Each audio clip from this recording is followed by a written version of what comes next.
Los capítulos del 13 al 21 del Evangelio según San Juan realmente nos abren la puerta a la parte más íntima del corazón de Jesús.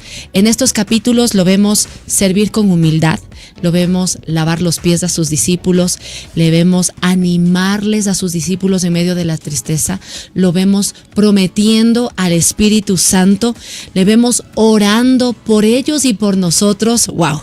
También podemos contemplar la entrega de Jesucristo en la cruz. Vemos amando a Juan, amando a María. Le vemos a Jesucristo como siervo, como Salvador, como el Señor resucitado. Y que no solamente venció la muerte, sino que nos da esa esperanza para seguir en el camino, la verdad y la vida que es Él. De eso estaremos hablando en este capítulo de Conexión con la Palabra. Bienvenidos. Hay días fríos y nublados. Hasta el corazón se congela cuando nada te sale bien. Hay días secos y soleados. La fatiga te puede enloquecer. Hay días donde no pasa nada. Sientes que la monotonía te asfixia. Pero en todo tiempo, la luz, el agua, el consuelo y la esperanza descubrimos en Conexión con la Palabra.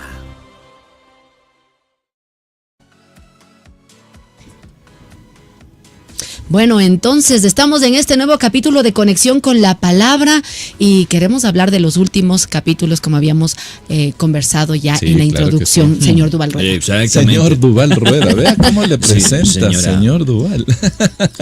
Mira, es muy interesante que la segunda parte de Juan, que empieza en el capítulo 13, arranca justo en un entorno de convivencia alrededor, con la comida.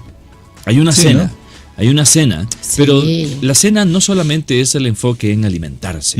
La cena siempre tiene un entorno, un componente social, comunitario, muy importante. Y al final, parece que el tiempo de comer solamente es el medio para conectarnos emocionalmente, para alimentarnos emocionalmente y hasta espiritualmente.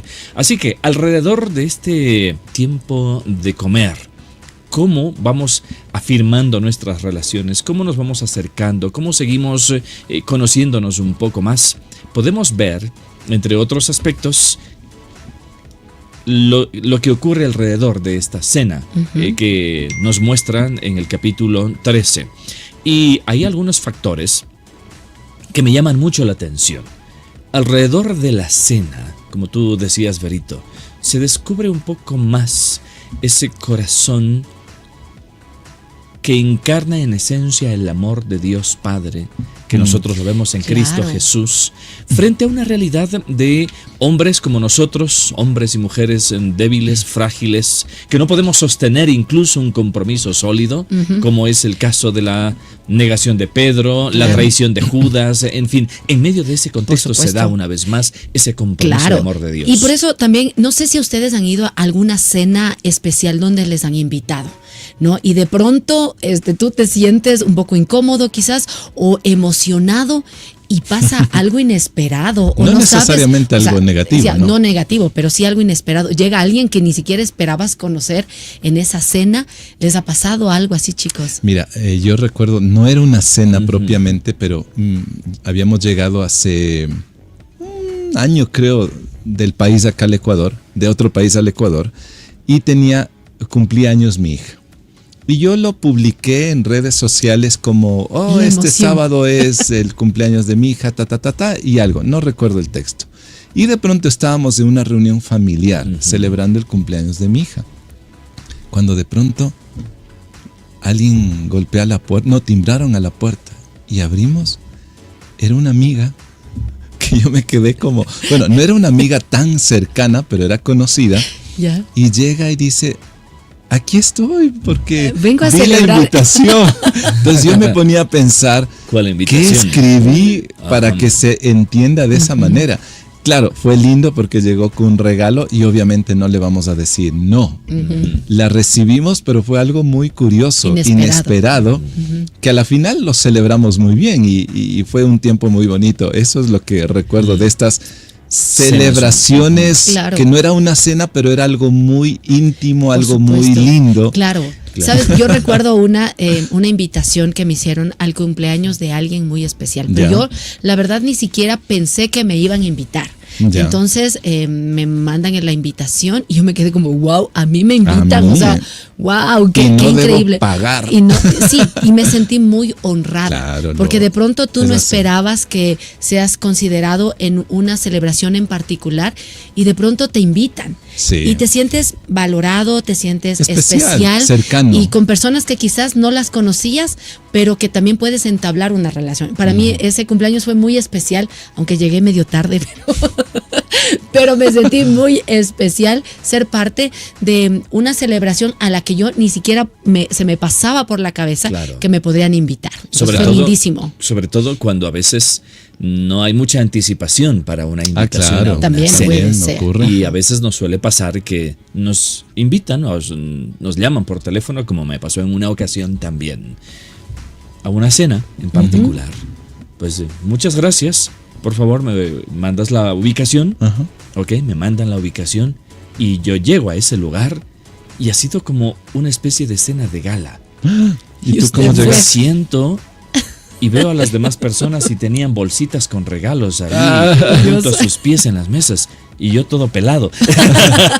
Sin Y nada. yo sin nada. Y digo, híjole, y ahora, o sea, me daba hasta cargo de conciencia comer porque digo, no tuve tiempo, Claro. no me dijeron que Ujú. había que traer un regalo, no sabía de esos Claro, detalles de la cena. Hay cosas Pasa. muy particulares que te suceden, que pasan, donde a veces tú sientes que no mereces. Sí, sí, sí. No sí. mereces estar con o estar en un determinado Tienes lugar. toda la razón. Y yo no sé, creo que Jesús nos invita muchas veces a una cena, a comer con Él, o Él quiere comer con nosotros, y uno como que no se siente tan Claro. digno de estar. Oye, pero con Jesús, ¿saben por algo? ejemplo. Por ejemplo, yo valoro, o más bien dicho, uno puede darse cuenta en los detalles cuando algo está bien organizado. Una cena, una comida, lo que sea. Hablemos del contexto de comida. Uno se da cuenta cuando hay algo bien organizado. Y creo que al hablar de la cena de Jesús, entre otros detalles, Él lo organizó muy, muy bien. Hermoso. Incluso hubo factor sorpresa dentro de esa cena en Por el contexto supuesto. de la Pascua, Claro que que era sí. un contexto muy, muy religioso, muy familiar, que recordaba algo maravilloso para el pueblo judío, pero algo inesperado dentro de los detalles de las sorpresas que hablamos sucedió en esa ocasión. Bueno, hay varias sorpresas. yo Varias, diría claro, que claro. en una Y sola- varios detalles. Ajá. Así que, Vamos a poder observar, escuchar, disfrutar también de este contenido de Proyecto Biblia que nos cuenta un resumen muy, muy detallado, Sí. yo diría, de los últimos capítulos del Evangelio según San Juan. Así es que disfrutemos. Sí. Vamos juntos. El Evangelio según Juan. En el primer video vimos que Juan escribió este libro para declarar que Jesús es el Mesías, el Hijo de Dios, la encarnación de la palabra y de la gloriosa presencia de Dios, quien ha venido a revelar quién verdaderamente es Dios. Luego exploramos cómo Juan diseñó la primera mitad del libro para demostrar esta declaración. Jesús hizo señales milagrosas y declaraciones grandiosas acerca de sí mismo, de que Él es la realidad a la que toda la historia de Israel apunta. Sin embargo, todo esto genera controversia y los líderes judíos confrontan a Jesús por todas estas declaraciones. Y esto culminó con Jesús rindiendo su vida por su amigo Lázaro. Al acercarse a Jerusalén para resucitarlo, Jesús selló su destino. Una vez que el complot para asesinar a Jesús fue puesto en marcha, llegamos a la segunda mitad del libro. La primera parte se enfoca completamente en la última noche y las últimas palabras de Jesús a los discípulos, mientras intenta prepararlos para su muerte venidera. Jesús hace algo asombroso en la cena. Toma el rol de un sirviente común, arrodillándose para lavar los pies sucios de los discípulos, algo que en su cultura un rabí superior jamás haría por sus discípulos. Y Jesús dice que este es un símbolo del propósito de toda su vida, revelar la verdadera naturaleza de Dios como un ser de amor sacrificial y también como un símbolo de lo que Jesús está a punto de hacer al convertirse en un siervo y entregar su vida muriendo por los pecados del mundo. Esta acción le lleva a su gran mandamiento a los discípulos. que deben seguirle amándose los unos a los otros como Él los amó. Los actos de generosidad amorosa deben ser la marca de los discípulos de Jesús. Esto es lo que le mostrará al mundo quién es Jesús y por lo tanto, quién es Dios. A partir de aquí, Jesús empieza un largo discurso que concluye con una oración, y encontrarás que todo el conjunto es unificado por algunos temas recurrentes. Jesús dice una y otra vez que Él se irá, lo cual entristece a los discípulos, pero Jesús les dice que es lo mejor, porque eso significa que Él enviará al Espíritu, también conocido como el Consolador. Como humano, Jesús solo puede estar en un lugar a la vez. Pero el Espíritu puede ser la presencia divina y personal de Jesús en cualquier lugar y en cualquier momento. Y Jesús dice que el Espíritu hará varias cosas. Así que recuerda que para Juan, la deidad del único Dios consiste en esa relación de amor única entre el Padre y el Hijo. Jesús dice, el Espíritu es esa presencia personal de amor que vendrá a vivir en su pueblo y que los atraerá hacia el amor entre el Padre y el Hijo. Y así Jesús dice que sus discípulos son aquellos que permanecen en ese amor divino, así como los pámpanos están conectados a la vid. Él está aquí describiendo cómo el amor personal de Dios puede permear la vida de una persona, sanándola, transformándola y renovándola. Y hay más. El Espíritu también empoderará a los seguidores de Jesús para que lleven a cabo su misión en el mundo, de, primero que nada, cumplir el gran mandamiento de amar a otros a través de actos radicales de servicio. Pero Jesús también dice que la misión es llevar testimonio de la verdad, exponer y nombrar las maneras egoístas y pecaminosas en que los humanos se tratan unos con otros, y a declarar que en Jesús Dios salvó al mundo porque lo ama. Él ha abierto un nuevo camino para ser humanos de nuevo. Así que, finalmente, Jesús predice que habrá oposición. Justo como los líderes judíos lo rechazaron a Él, sus seguidores serán perseguidos. Pero les dice que no teman, porque Él ya ha conquistado y vencido al mundo. Ahora, ¿qué quiere decir Jesús cuando dice que ha vencido? Él no lo dice, pero esto nos lleva a la última sección del libro, donde Juan nos muestra cómo luce la victoria al estilo de Jesús. Los líderes judíos enviaron soldados donde estaban Jesús y sus discípulos para arrestar a Jesús. Y cuando los soldados preguntan, ¿quién de ellos es Jesús?, Él declara, yo soy. Y ellos caen de espaldas. Esto es brillante de parte de Juan. Estas palabras son la culminación de 2 grupos de 7 ocasiones en las que Jesús ha usado esa misma frase.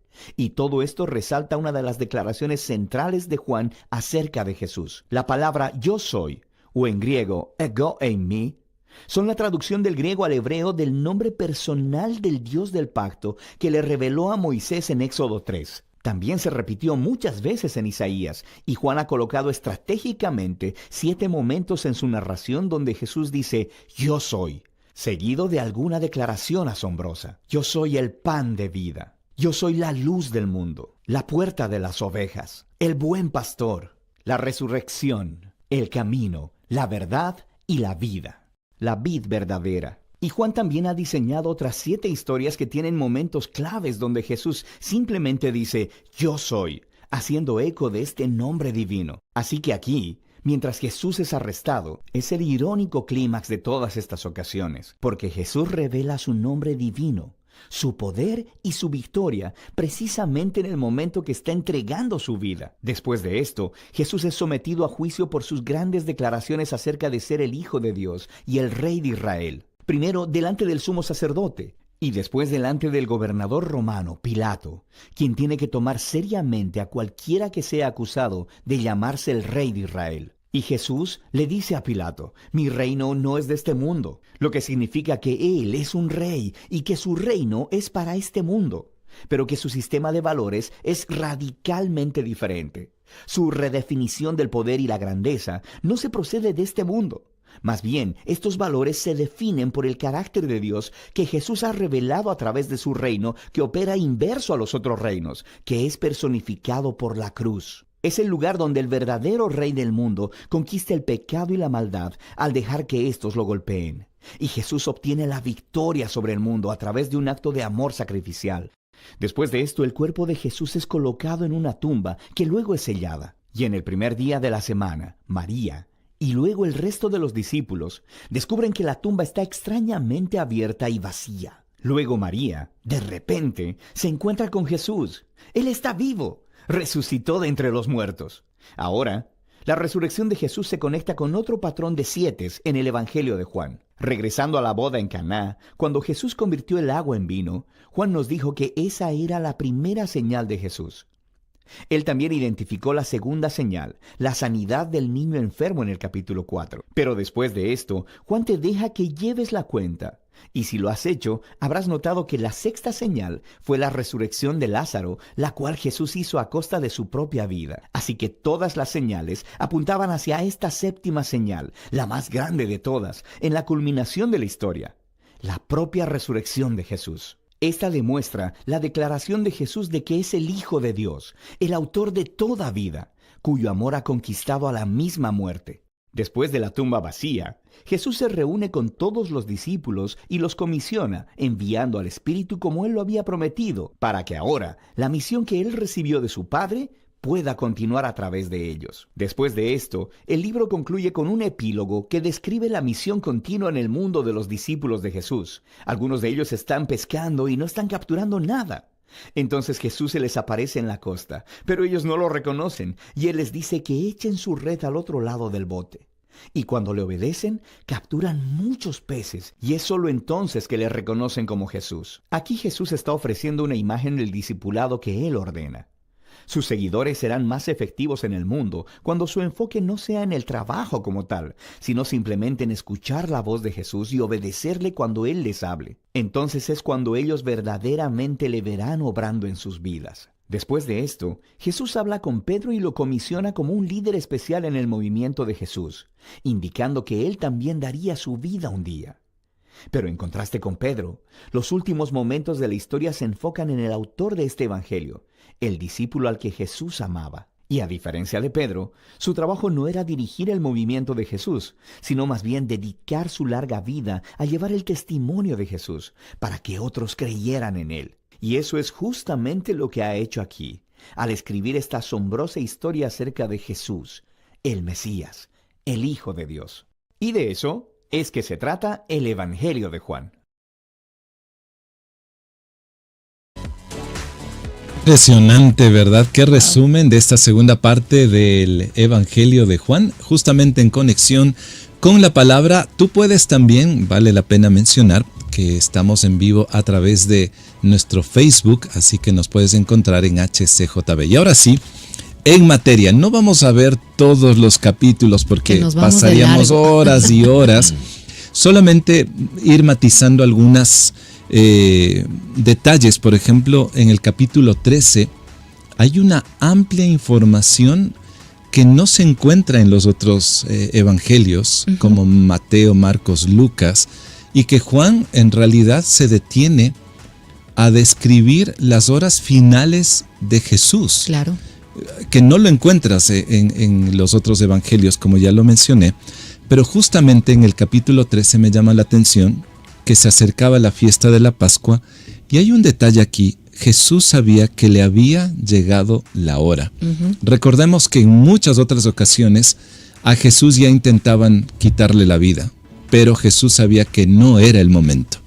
Pero aquí marca Juan diciendo, ha llegado, y Jesús sabía que le ha llegado la hora, es decir, que ya era en pocas horas el cumplimiento de ir a la cruz y padecer lo que padecería. Entonces nos encontramos en una cena.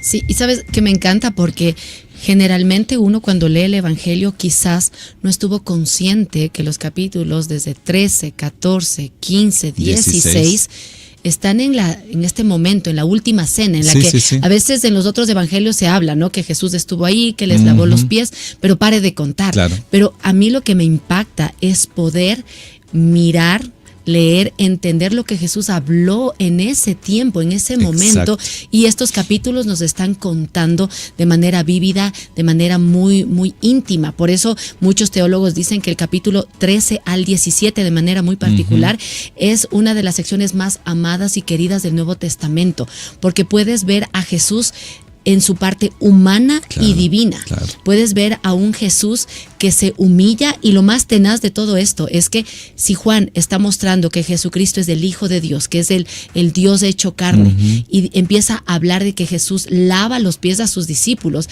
está diciendo que el Rey de Reyes se humilló por amor a nosotros, y que también nos deja esta gran lección para que nosotros también podamos servir a otras personas. Imagínate, pero era horas antes de que sea arrestado, y eso cobra mayor profundidad. Claro, como un buen reportero, ¿no? Un periodista, Juan. Detalles tal vez un poco más minuciosos. Así es. Pero también hay razones, y eso es un aspecto muy particular de Juan, ese enfoque más teológico a la vez de Jesús como el Redentor del mundo. Y la razón central la vemos en el capítulo 3, que ya pasamos en nuestro episodio anterior, es por amor. Sí. Se entrega por amor. Sabe que ya llega la última semana, o la semana llega el momento de su muerte, pero deja bien claro por qué es que él va a morir. Por supuesto. Y en el capítulo 13 incluso, a pesar de una traición, a pesar de una negación que se anticipa, bueno, la traición se da, la negación se anticipa, pero en ese mismo capítulo es donde él muestra su mayor sencillez posible, por un lado, pero por otro lado también lo deja muy claro, como decía: un nuevo mandamiento os doy, Sí. Así es. Qué increíble. que os améis unos a otros. Y es como conectar con el capítulo 3 que estaba mencionando: como yo os he amado. Y ahí está lo nuevo. Claro. Claro, porque ya todos sabían que había que amar a Dios y a las personas como a uno mismo. Ya lo había dicho en otras ocasiones. Y en esto él da no solo un reconocimiento, no un recordatorio, sino les da una indicación, una clave muy particular: como yo. Claro. Tienen que amarse ahora sí, consideren como yo. Sí. Y él se pone en ese punto de referencia de Y me ser el encanta lo que ejemplo. dices, porque en el capítulo 3, en el versículo 1, dice tal cual lo que dices: antes de la celebración de la Pascua, Jesús sabía que había llegado su momento para dejar este mundo y regresar a su Padre. Había amado a sus discípulos durante el ministerio que realizó en la tierra, y ahora los amó hasta el final. Hasta la muerte, ¿no? Y eso es lo que habla, o sea, es ese amor que Juan quiere permear en cada página, en todo el Evangelio de Juan, pero aquí es de manera maravillosa. Y lo brutal de esto es que luego viene el versículo en el que dice que también ya Satanás había puesto esta había mala... entrado en ya Judas en Iscariote. Y Lo había cuando llenado. lava los pies a sus discípulos, porque dice la Biblia que Sí, sí, sabía sí. quién era, de dónde venía y a dónde iba, se levanta sin decir una palabra, empieza a lavar los pies.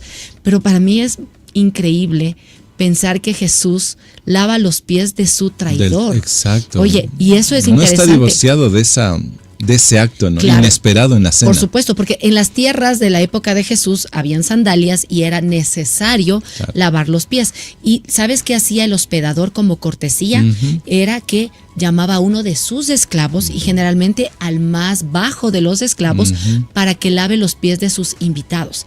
Pero lo hermoso de aquí es que el hacedor del universo se hace esclavo. Era el hospedador divino, se hace esclavo, muestra este ejemplo y lava los pies a sus discípulos, incluido a su traidor. O sea, bueno, el traidor y el que le iba a negar, y a todo el grupo, que le iba a dejar solo. Claro. Mira, me llama la atención porque Jesús se quita la túnica que representaba a un Jesús rabí, maestro. Se quita la túnica, coge una lavacarita, toma agua, una toalla y les va lavando a cada uno, y les dice, a Pedro sobre todo, ¿no? O sea, todavía no entienden por qué lo estoy haciendo, y luego da una explicación. Pero luego me llama la atención algo que puede ser tal vez muy simple. Cuando terminó de lavarles los pies, se puso de nuevo el manto. Y es como que a él no le estorbaba retirarse el manto de connotación de ser era maestro. como una expresión física de su... No le importaba subirse las mangas, lavar los pies, hacerlo, y luego se coloca el manto que le volvía a colocar como lo que es y siempre ha sido un maestro. Claro, y es la es esencia. interesante. O sea, han escuchado que el hábito no hace al monje. Exacto, sí, es una... O sea, exacto. Con convencionalismo social, sin ese convencionalismo, o sea, para ser lo que uno debe ser, para cumplir la vocación, el propósito que uno debe cumplir, mira, puedes hacerlo en un contexto con ciertos convencionalismos como ser el maestro, y bien el maestro también puede ser el que lava. Exacto. Otra vez, honramos el don que Dios nos ha dado, y ese don trasciende cualquier convencionalismo. No depende el cómo yo esté vestido, no depende el grado social o el estatus que probablemente uno pueda decir o proyectar que porque tengo este título, porque tengo esta nominación, porque tengo este cargo, soy más o menos. No se trata de esos convencionalismos. La esencia del ser humano, que se lo lleva en el corazón, es saber quiénes somos. Exactamente. Exacto. Entonces, y la grandeza de un ser humano está en la sencillez de la vida. La sabiduría no choca con la sencillez y la humildad del corazón. Y mientras más sabio es uno, más humilde debería ser. Y Jesús lo muestra con ese ejemplo tan práctico. ¿Ustedes qué me desafío, ven como rabí? Sí, qué pero desafío. también soy el que sirve. Y el que sirve de la categoría aún más baja. Exactamente. O sea, ajá. es como lo que dice Filipenses 2, ¿no? Que él se Claro, humilló sí. y se humilló hasta lo sumo, sí, hasta sí, la claro. muerte y muerte de cruz. Pero eso también le lleva a la promesa de que Dios luego le exaltó y ahora está a la derecha de Dios, que eso habla Filipenses. Pero es interesante, ¿no? Como también se lavaban los pies, era un lugar donde no había mesas y sillas como Claro. nosotros entendemos, y por eso también se lavaban los pies. Pero cuando Jesús dice alguien me va a negar, Juan se pega al pecho de Jesús. Porque le dicen, oye, dile quién. ¿Quién es? ¿Quién es? Averigua Y quién. ahí le dice también, pero es interesante porque es una profecía del Salmo 41, versículo 9, cuando Jesús dice, el que moja conmigo el pan, esa es la persona que me va a traicionar. Pero al parecer, los demás discípulos no escucharon quién Claro. era. Por eso Solo cuando Juan. Dios Jesucristo le dice, haz pronto lo que tienes que hacer, todo el mundo dice, ¿y qué vas a Claro, hacer? sospechaban que tenía que ir, como era que- tesorero, el tesorero del alguna grupo, diligencia. algo, pero es interesante porque él sale de allí y ya iba a traer a la gente para arrestar a Jesús. Sí. Y allí empieza una conversación íntima en la que Judas Ya ya no no es está. partícipe, Incluso es usa cierto. la palabra hijitos. Incluso habla de cosas muy, muy personales Sí. y con libertad, abiertamente, de una promesa. Habla de que les va a dejar, pero que no van a estar solos, que no tienen que estar separados de él, porque él es la vida y que él les sostiene. Entonces es maravilloso, incluso esta palabra, ¿no? En la casa de mi padre hay muchas moradas. Les está diciendo, me voy a ir a otro lugar. Está diciendo que este lugar eterno de permanecer con Cristo es real. O sea, me estoy yendo de aquí de la tierra a la morada de mi Padre y yo allí voy a prepararles un lugar. Entonces es una promesa. O sea, en medio de las horas previas a ser entregado, a ser lacerado, ser el sacrificio por nosotros, él seguía dando esperanza a los discípulos, que se pusieron tristes porque me voy a ir. Claro. Pero no te vayas. ¿Y por qué te vas a ir? Pero tranquilo, les conviene que me vaya. No queremos que te vayas. Pero Jesús estaba ya haciendo estos anuncios para que cuando ya Jesucristo resucite y luego ellos entiendan que Él era el cumplimiento de las profecías. Qué hermoso. ¿Sabes qué? Cuando topas este punto y leía, por ejemplo, el capítulo 16, ¿verdad? Del que estamos, o 13, perdón, del que estamos hablando, Jesús dice, yo soy el camino, la verdad y la vida. Vuelve a repetirlo, que en alguna otra escena ya lo dijo. También dice, un nuevo mandamiento yo les doy, ámense como yo los he amado. Pero, ¿sabes qué me llama la atención cuando Jesús empieza a decir, yo ya me voy a estar con el Padre, etcétera, etcétera? Me hizo pensar en la misma muerte. A veces nosotros, cuando pensamos en la muerte, nos asusta. No creo que tampoco uno esté gozando de que se va a morir. Pero Jesús sí gozaba el saber que iba a partir de este mundo. Claro. Porque Él sabía a dónde va. Y creo que esa es la promesa y la esperanza que tenemos como creyentes, que tenemos a Jesucristo. El no ver la muerte como que aquí se acaba y todo. Sabemos que vamos donde el Padre. Y vamos a estar donde Jesús, quien prometió desde un principio, en este capítulo, de que Él va a preparar una morada. Entonces es como una transición de que es natural la muerte, pero tan natural también que la deberíamos entender como un paso a la eternidad con Dios. Entonces eso me llamaba mucho a la reflexión.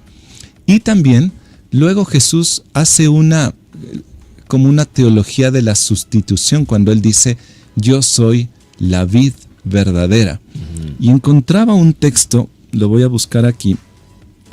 Por ejemplo, la teología de la sustitución es cuando, por ejemplo, Jesús decía: el nuevo Moisés, en el capítulo 1:17, la ley por medio de Moisés fue dada, pero la gracia y la verdad vinieron por medio de Jesucristo. Una sustitución. Y cuando Jesús habla de que yo soy la vid verdadera, en el libro de Isaías aparece esto: ciertamente la viña de Jehová de los ejércitos es la casa de Israel, y los hombres de Judá planta deliciosa suya. Esperaba juicio, y he aquí vileza; justicia, y he aquí clamor. Hay esta sustitución. Antes era el pueblo de Israel, ahora Jesús dice: yo soy la vid verdadera, y ustedes son mis pámpanos, en otras traducciones que también lo menciona de esta forma. Lo interesante y el desafío no es que a veces uno quiere llevar fruto, uno quiere meterle fuerza para llevar fruto, pero aquí Jesús dice: el que permanece en mí lleva mucho fruto. Entonces no es más que la savia, por así decirlo, esa savia que corre a través del tronco, llega a los pámpanos, y eso es lo que lleva el fruto. Está hablando de intimidad, por eso unos versículos antes, en el capítulo 14, por ejemplo, habla que el que ama a Dios guarda sus mandamientos. Exactamente. Entonces, parte de esta intimidad es este desafío, ¿no? De poder aprender, estudiar, meditar, obedecer los mandamientos de Dios. Y eso es lo que lleva a que nosotros tengamos fruto. Y habla de este desafío, porque yo digo, en el día a día no es tan fácil, ¿no? Pero si uno se va secando, si uno ve que no da fruto, como dice Gálatas, ¿no?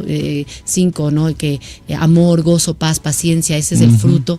También las buenas obras es el fruto. También habla de que la vida de Cristo viva a través de nosotros, valga la redundancia. Ese es el llamado, y no como que nosotros tratando de querer llevar fruto por nuestras fuerzas, porque eso nos va a cansar y nos va a frustrar. Ahora, todo eso que Jesús estaba hablando, indicando que va a suceder con su vida, algunas promesas que estaba estableciendo para sus discípulos y de manera general para todos aquellos que creemos y somos discípulos de Jesús, no implicaba que sería fácil, que las promesas de Dios, que la venida del Espíritu Santo de Dios, que será el Consolador, en medio de toda esa realidad de que íbamos a seguir en comunión con ese Dios eterno, con ese Dios todopoderoso, que íbamos a ser herederos de esa salvación, de esa gracia. En medio de toda esa realidad, la vida tendría sus complicaciones aún, que nada sería fácil, y en cierto sentido no se hagan falsas expectativas. El Evangelio no es un Evangelio de ofertas de una vida fácil, sino de una vida posible, de una vida auténtica que se va construyendo, realizando en medio de un todavía, llámese mundo, desconfigurado. En medio de esa realidad siempre va a haber esperanza. Y lo afirma con esta expresión: en el mundo van a sufrir, en el mundo tendréis aflicciones, a pesar de todo. Pero sigan confiando, yo voy a continuar con ustedes. No será fácil, no les prometo que sea fácil, pero sí les prometo estar con ustedes y que será posible. Y creo que eso nos lleva a descansar, a tener una vez más una esperanza real en cada cosa. El trabajo no será fácil, pero será posible conmigo. El ser padres, el vivir la vida de familia, matrimonial, lo que sea, lo que nosotros hagamos, No será fácil, pero será posible porque vamos a hacerlo con la asistencia Claro. de. Y ahí me encanta, ¿no? Porque a veces hemos repetido, en el mundo tendré aflicción, pero confiad, yo he vencido al mundo, pero nos olvidamos en qué contexto Jesús lo dijo. Horas previas A la a muerte, ser a crucificado, a ser entregado como sacrificio por nosotros. Y también, como tú dices, hay una promesa. Él dice, les conviene que yo me vaya, Sí. porque así vendrá otro consolador. Y uno diría que eso es otro, estamos hablando de politeísmo aquí. No. No. En el original, el otro, esta palabra otro es alguien idéntico. O sea, les Como decía, yo, uno como sí, yo. Exacto. humanamente hablando, yo no puedo estar con ustedes en todo lado. Es como que les quería decir Jesús, humanamente hablando por este cuerpo, porque yo he venido y me he hecho carne para ser un sacrificio por ustedes. Pero me conviene que yo me vaya para que venga otro, igualito a mí, pero que va a estar en ustedes, con ustedes, y es el Espíritu Santo. Qué hermoso. O sea, esa es una promesa maravillosa que les guiará a toda la verdad, que será su consolador, que les recordará lo que yo les he enseñado, que les dará el poder para poder seguir compartiendo de mi palabra. Así es que yo creo que debemos vernos como privilegiados, aquellos que hemos conocido, aceptado y reconocido en Jesucristo como el Señor, Salvador y Dios, que ahora nos ha dado el Espíritu Santo para que Él esté con nosotros para siempre. Y mira, hay un detalle que me llama mucho la atención. Dice, si ustedes me aman, obedecerán mis mandamientos, ¿ok? Consecuencia del amor, ¿ok? Y luego dice, y yo pediré al Padre, y Él les dará otro consolador. Es como un hijo que le dice, nuestros hijos, cuando te pide tu hijo Duval o Berito o mi hijo, mi amor, o papá, ¿será que tú le puedes llevar o hacer un favor para el Carlitos, para el Juanito, para la Lucía? Uno, porque ama a su hijo, le concede. Y Jesús está diciendo, yo voy a pedir al Padre que les envíe al Consolador, al Espíritu Santo.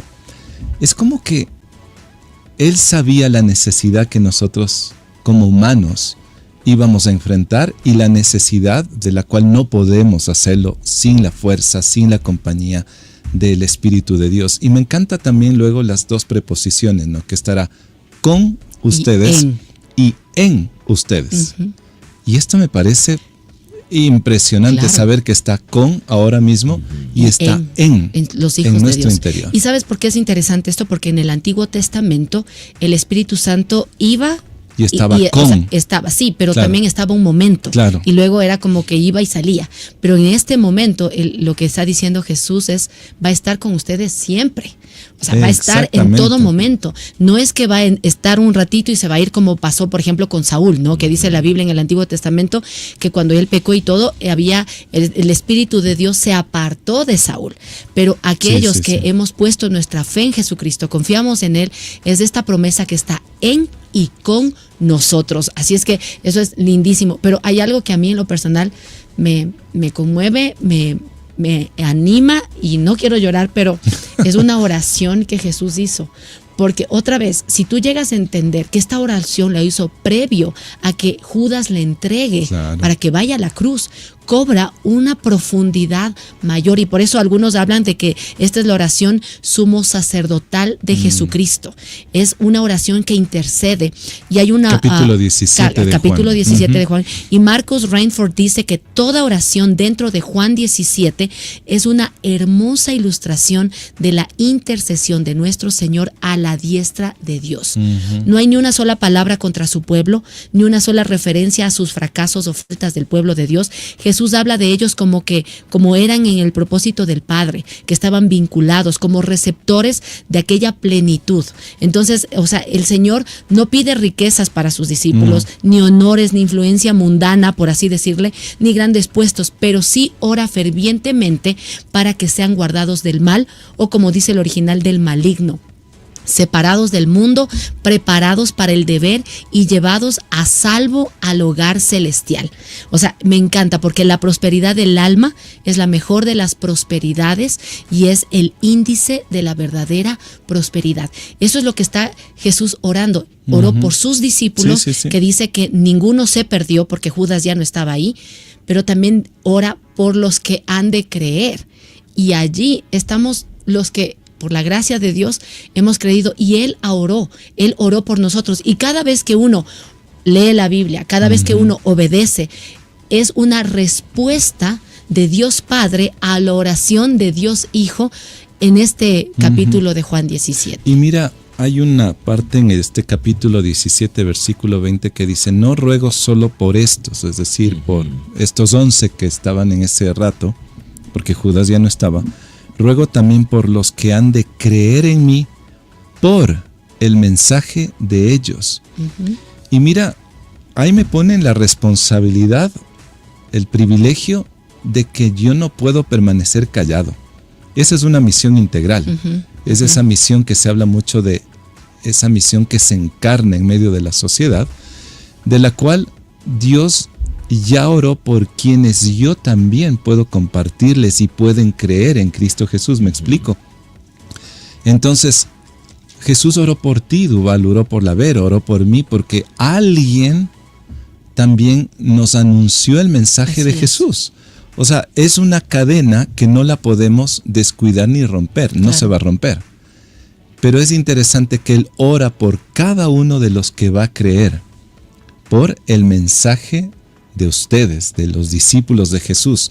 Entonces, es una oración que me pone a mí ver a un Jesús compasivo, misericordioso, humano, divino, de saber que no quiere dejar a sus hijos o hijitos huérfanos, sino que está intercediendo por quienes se van a quedar en el mundo, en el sistema, y que dice: Dios, guárdalos, pero también quiero pedirte por los que van a venir.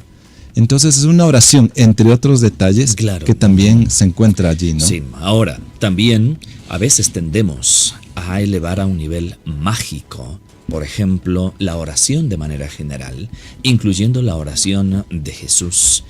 Y a pesar de que esta oración es un anhelo profundo de Dios, y hay una garantía a través de su Espíritu que podemos lograr lo que Jesús está pidiéndole al Padre, nos endosa también una responsabilidad a nosotros. Por supuesto. O sea, la oración de Jesús nuestra no se da responsabilidad mágicamente está ahí. En nuestro entorno, a menos que nosotros también pongamos nuestro corazón.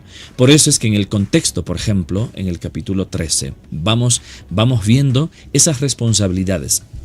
Tienen que amarse. Eso es un imperativo. Sí, total. O sea, si ustedes se van a amar y que tienen que hacerlo como Él nos ha amado, y usa la categoría ágape, pero también cuando dice que ya no solo somos, o ya no nos considera solo siervos, sino también amigos, usa la categoría de fileo. Entonces, ¿cómo es que Dios nos ha amado?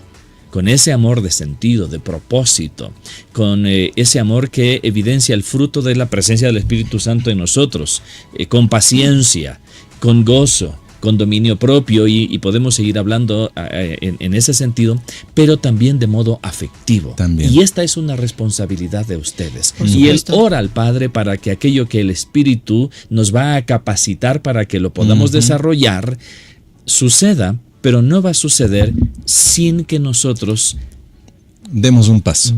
Claro. De obediencia, de amor, de obediencia para hacerlo. Por supuesto. Así que hay una gran responsabilidad en nosotros en que esa oración deJesús se pueda cumplir. Claro, pero es vivamos. básico, es para quienes creen en Jesucristo. Sí, por supuesto. Porque si no, la obra del Espíritu Santo no se va a hacer real. Ajá. Entonces, en eso voy, que hay un poder sobrenatural, Claro. que es el Espíritu Santo morando en nosotros cuando tomamos la decisión de confiar y creer que Jesucristo es el yo soy. Y eso es lo que pasa en el capítulo 18.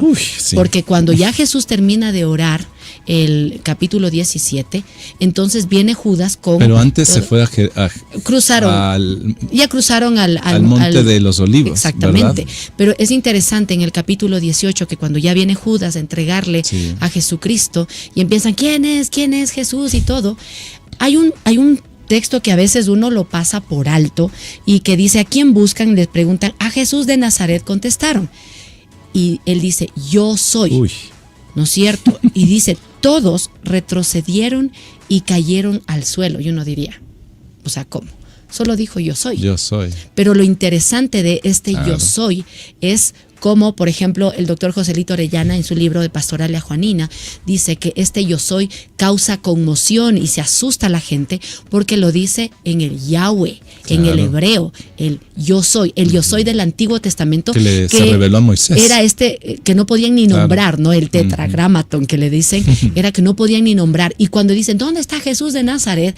En este punto retroceden y se cae la gente porque él dice, yo soy. Claro. Es como lo que se presenta a Dios a Moisés en Éxodo. Yo soy el Yahweh, yo soy el que soy.